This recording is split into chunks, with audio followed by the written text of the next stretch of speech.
नमस्कार। आज का हमारा टॉपिक है भारत में शिक्षा नियोजन भाग 2 educational planning in India part 2। इसके प्रथम भाग में हमने शिक्षा की स्थिति, भारत में शिक्षा नियोजन में जो बाधाएं हैं उनका अध्ययन किया था।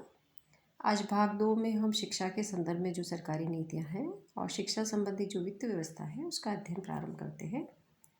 सबसे पहले हम देख रहे हैं शिक्षा के संदर्भ में जो सरकारी नीतियां हैं वो कौन कौन सी है।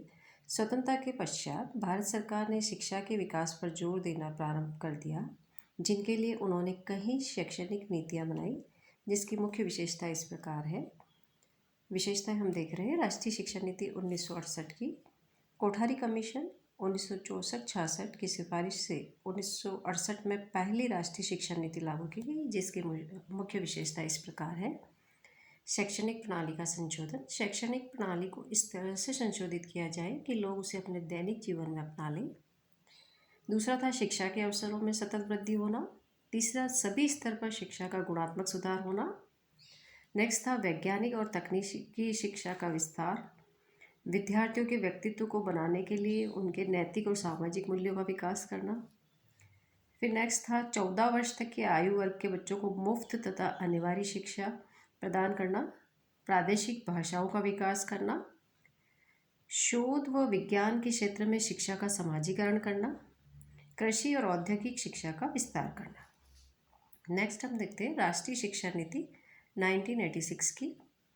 इस नीति का मुख्य उद्देश्य यह था कि ऐसी राष्ट्रीय व्यवस्था का प्रबंध किया जाए, शिक्षा नीति का, जो प्रजातंत्र, उदार और लौकिक समाज के लक्ष्य को प्राप्त करने के लिए जरूरी हो। इस नीति की जो विशेषता है वो इस प्रकार से है।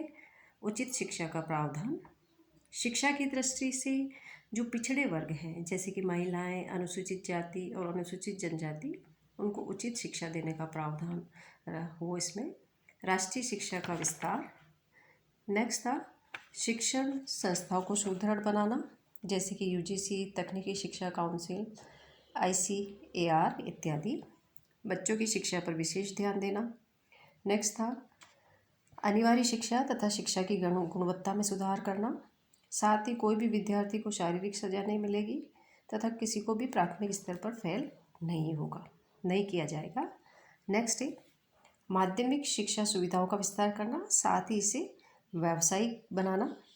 प्रौढ़ शिक्षा निरक्षरता को हटाने के उद्देश्य से देश में विश्वव्यापी प्रौढ़ शिक्षा कार्यक्रम लागू किया गया। उच्च शिक्षा की सुविधाओं का विस्तार हुआ इसमें, जिसमें सामान्य शिक्षा, तकनीकी शिक्षा, प्रबंधकीय शिक्षा आदि को शामिल किया गया।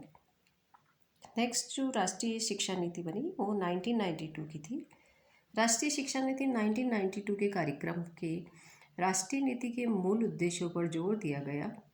शिक्षा को सामाजिक और क्षेत्रीय असंतुलन को ठीक करने, महिलाओं को सशक्त बनाने और वंचितों और अल्पसंख्यकों के लिए उचित स्थान हासिल करने का मुख्य लक्ष्य रखा गया।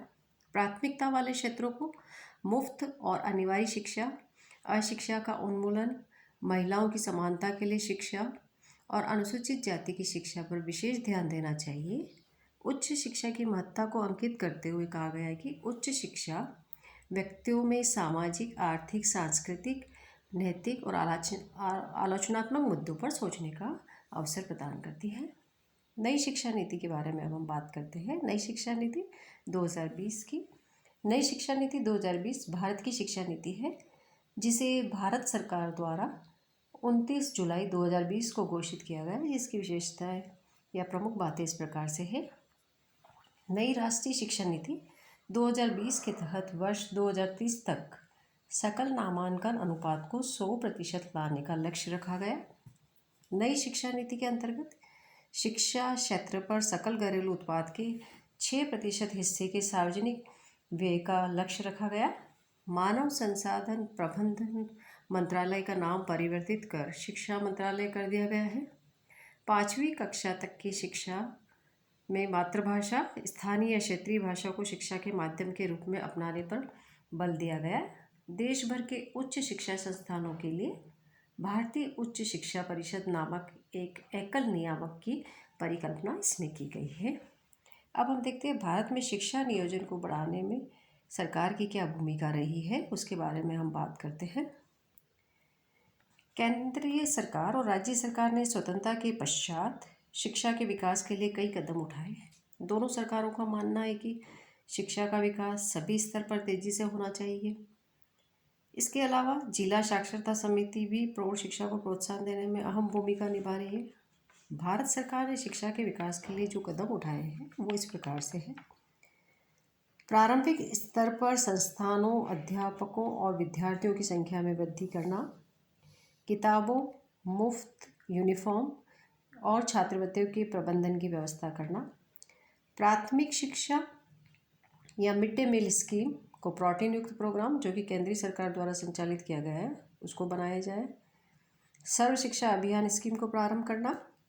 इसके बाद में हम देख रहे हैं जिला प्रारंभिक शिक्षा प्रोग्राम और योजनाओं को प्रारंभ करना, राष्ट्रीय साक्षरता मिशन को प्रारंभ करवाना ताकि बिना पढ़े लिखे वर्ग, विशेष रूप से 15 से 35 आयु वर्ग के लिए कार्य संबंधी साक्षरता प्राप्त हो सके, मुफ्त और अनिवार्य शिक्षा सभी को प्रदान की जाए, व्यवसाय संबंधी प्रशिक्षण संस्थान, तकनीकी शिक्षा बोर्ड, इंजीनियरिंग विश्वविद्यालय और पॉलिटेक्निक विद्यालय आदि को सुधारना ताकि आने वाला समय विद्यार्थियों के लिए अच्छा हो, इंडियन इंस्टीट्यूट ऑफ टेक्नोलॉजी और इंडियन इंस्टीट्यूट ऑफ मैनेजमेंट को उन्नत करना, नए तकनीकी क्षेत्र में उन्नति करना जैसे कि बायोटेक्नोलॉजी, बायो इन्फॉर्मेटिक्स और नैनो टेक्नोलॉजी आदि। उपरोक्त सभी सुझाव केंद्रीय सरकार द्वारा शिक्षा को बढ़ाने के लिए दिए गए हैं। इन सुझावों को अच्छी तरह से अमल में लाया जाएगा तो भारत जैसे देश में कोई भी शिक्षा से वंचित नहीं रहेगा। इसके लिए न केवल सरकार को बल्कि आम जनता को भी कदम से कदम मिलाकर चलना होगा और अपना पूरा सहयोग देना पड़ेगा, तभी हमारा देश शिक्षा में वृद्धि कर सकेगा। अब हम देखते हैं भारत में शिक्षा संबंधी वित्त की किस प्रकार से व्यवस्था की गई है। भारत जैसे विकासशील देशों में शिक्षा संबंधी व्यवस्था राज्यों के द्वारा लगाई गई वित्त पोषित और निर्देशित गतिविधि है। आज के युग में जब वित्त संबंधी समस्या एक आम समस्या हो गई है तो शिक्षा संबंधी आवश्यकताओं को पूर्ण करना एक कठिन कार्य होता जा रहा है। हालांकि अंतर्राष्ट्रीय एजेंसी और भारत सरकार द्वारा बनाई गई समितियों ने कई सुधारात्मक सुझाव प्रस्तुत किए हैं जिनसे कि शिक्षा संबंधी पद्धति में गुणात्मक सुधार आया और इसके परिणामस्वरूप राजकोष पर कर भार भी कम हुआ। अधिकतर जो सुधारात्मक उपाय जो कि उच्च शिक्षा के योग्य माने गए हैं उसे दो भागों में बांटा गया है। सार्वजनिक संस्था की कार्यकारिणी के लिए कार्यक्षमता में सुधार करना और दूसरा है गैर सरकारी स्रोतों से उन साधनों को ढूंढना जिससे कि शिक्षा पद्धति में सुधार हो। सुधारात्मक सुझाव के पहले भाग में शिक्षा संबंधी पद्धति में लगे हुए उन साधनों पर जोर दिया गया है जो कि पहले से ही संस्थान में लगे हुए हैं जिससे कि उनकी कार्यक्षमता में सुधार आ सके और अधिकतम लाभ अर्जित किया जा सके। फिर चाहे इस क्षेत्र को अधिक संसाधन उपलब्ध हो या नहीं, पर जो संसाधन प्राप्त है उनका पूर्ण रूप से सदुपयोग हो सके, यही प्रथम सुधारात्मक उपाय का उद्देश्य है। उदाहरण के लिए शिक्षक विद्यार्थी अनुपात में परिवर्तन, शिक्षण कार्यभार में वृद्धि आदि। दूसरे भाग में उन उपायों को सम्मिलित किया गया है जिससे कि शिक्षा पद्धति में अप्रत्यक्ष रूप से सुधार हो सके, जैसे उच्च शिक्षा के वैकल्पिक व्यवस्था का विकास करना और लागत के स्रोतों में परिवर्तन लाना आदि। शिक्षा संबंधी कमीशन की रिपोर्ट 1964-66 ने इस बारे में बल दिया कि सकल राष्ट्रीय उत्पाद का 6% भाग शिक्षा के विकास पर व्यय किया जाए और उस समय सरकार ने इसे निवेश स्तर पर वादा भी किया, लेकिन समय के साथ एक राजनीतिक विषय बनकर रह गया। जबकि मजूमदार समिति 1999 में प्राथमिक शिक्षा पर अधिक जोर दिया और यह निष्कर्ष निकाला कि प्रारंभिक शिक्षा एक मौलिक अधिकार है और अगर जीएनपी का 6% भाग शिक्षा पर निवेश किया जाए तो यह न केवल शिक्षा के क्षेत्र में एक उचित विकास की ओर ले जाएगा बल्कि संसाधन देने के लिए भी पर्याप्त होगा। भारत अभी वर्तमान में जीडीपी का केवल 4.29% भाग शिक्षा पर निवेश करता है। हालांकि इससे निवेश में पहले से वृद्धि देखी गई है। वर्ष 1950-51 में उच्च शिक्षा पर सार्वजनिक व्यय का जीएनपी में अंश 0.19% था जो कि 1991 में बढ़कर 0.56% हो गया। 2001 में यह प्रतिशत 3.7 हो गया। यह बात ध्यान देने योग्य है जीएनपी में सार्वजनिक व्यय का अंश 1980 तक निरंतर बढ़ा है।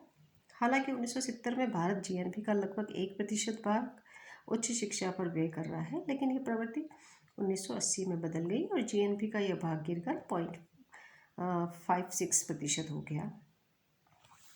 योजना आवंटन के अंतर्गत सरकार ने शिक्षा के विकास के लिए ठोस कदम उठाने की भी पहल की है।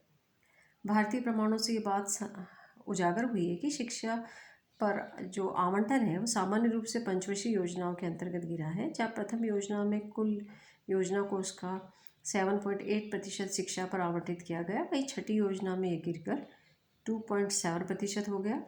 हालांकि आठवीं योजना में ये बढ़कर 5.02 हो गया। इसके पश्चात शिक्षा के आवंटन में गिरावट दर्ज की गई। 10वीं योजना में यह 2.2% पाया गया, परंतु 11वीं योजना में यह बढ़कर 10.53% हो गया, जो कि प्रगति का सूचक है, जिससे पता चलता है कि सरकार ने शिक्षा की ओर तेजी से ध्यान देना प्रारंभ कर दिया है। इस प्रकार आज हमने शिक्षा नियोजन के संदर्भ में शिक्षा से संबंधित जो सरकारी नीतियां हैं और जो वित्त व्यवस्था है उसका अध्ययन किया। धन्यवाद।